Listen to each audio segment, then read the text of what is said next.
It's a great pleasure to be here in California. It is one of the last places in the world to see the sunset.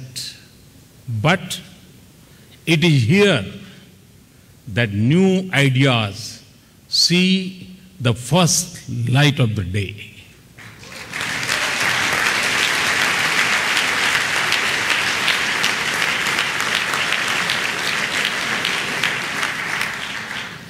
It's a great honor that you have joined us tonight. I have met many of you in Delhi and in New York and on Facebook, Twitter, Instagram. These are the new neighborhoods of our new world. If Facebook were a country, it would be the third most populous one and the most connected.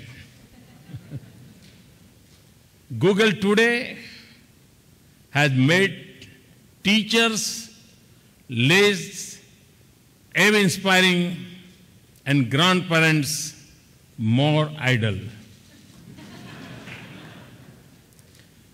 Twitter has turned everyone into a reporter.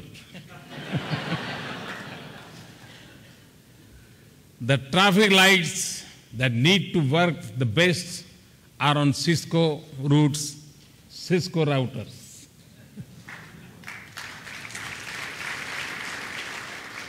The status that now matters is not whether you are awake or asleep, but whether you are online or offline.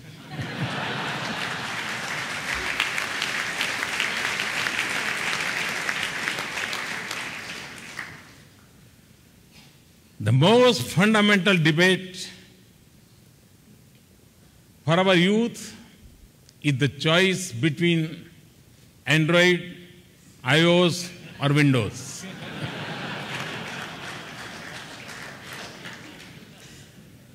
From computing to communication, entertainment to education, from printing documents to printing products, and now to Internet of Things, it has been a long journey in a short time. From cleaner energy to better healthcare and safer transport, everything is converging around the work you do. In Africa, it is helping people transfer money on phone. It has made reaching small island states no longer a journey of adventure, but a convenient click of a mouse. In India, a mother in a distant hill village has a better chance to save her newborn infant. A child in a remote village has better access to education. A small farmer is more confident about his land holding and getting better market price. A fisherman on the sea has a better catch, and a young professional in San Francisco can Skype daily to comfort her sick grandmother in India. An initiative by a father in Haryana for selfie with daughter to draw attention to the girl child became an international movement. All this is because of the work you people are doing. Since my government came to office last year, we have attacked poverty by using the power of networks and mobile phones to launch a new real new era of empowerment and inclusion. 180 million new bank accounts in a few months, direct transfer of benefits to the poor, funds for the unbanked, insurance within the reach of the poorest, and pension for the sunset years for all. By using space technology and internet, we have been able to identify in the last few months 170 applications that will make governance better and development faster. By using space technology and internet, we have been able to identify in the last few months 170 applications that will make governance better and development faster.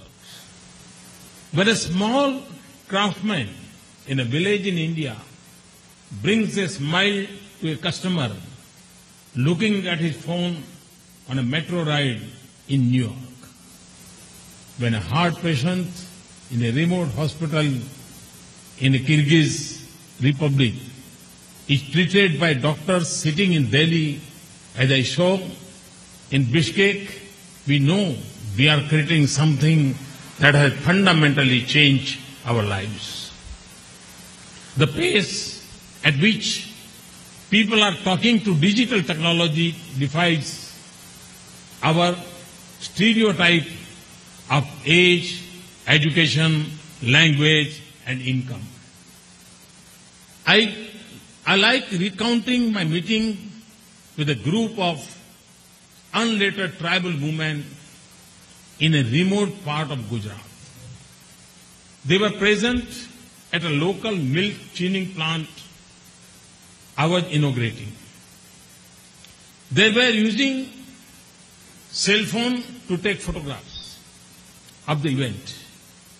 And I'm talking about the tribal women. And they were not educated. I asked them what they would do with these images.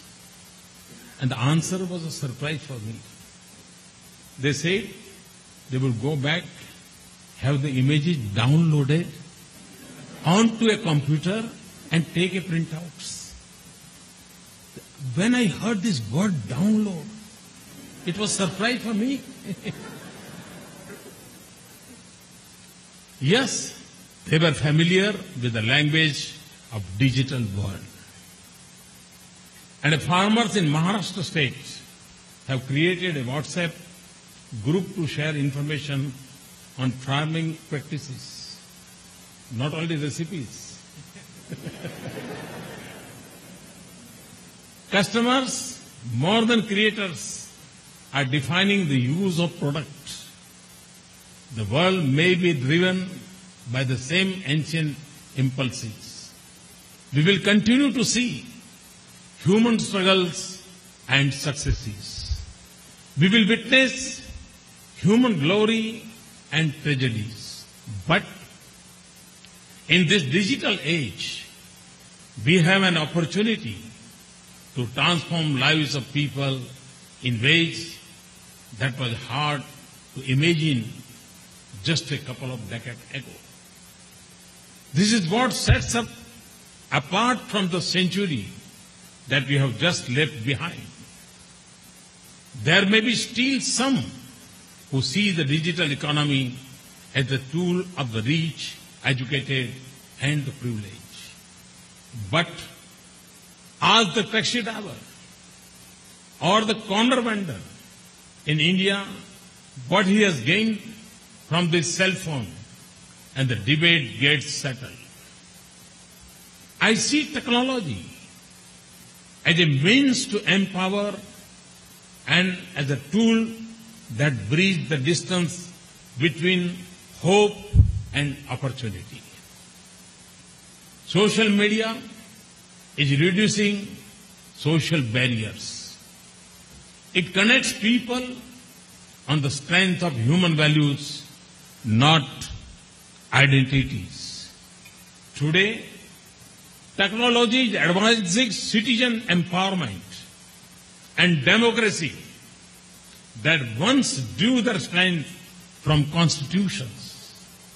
Technology is forcing governments to deal with massive volumes of data and generate responses not in 24 hours but in 24 minutes.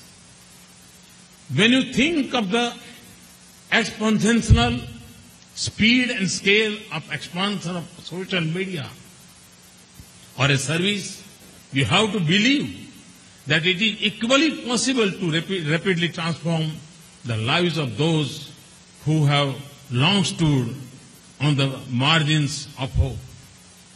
So friends, out of this conviction was born the vision of Digital India. It is an enterprise for India's transformation on a scale that is perhaps unmatched in human history. Not just to touch the lives of the weakest, farthest and poorest citizens of India, but change the way our nation will live and work. For nothing else will do in a country with 800 million youth under the age of 35 years, impatient for change and eager to achieve it. Will transform governance, making it more transparent. तो प्रधानमंत्री ने network और खास करके digital India में किस तरह से बदलाव आया है, उन्होंने बैंक खातों का जिक्र किया। साथ ही उन्होंने ये भी कहा कि गांव-गांव में अब लोगों को डाउनलोडिंग भी पता है, कैमरे की अहमियत भी मालूम है और नेट की क्या अहमियत है इससे भी रूबरू है। जिंदगी काफी बदली है और उनकी सरकार भी काफी कुछ कर रही है। और मोबाइल गवर्नेंस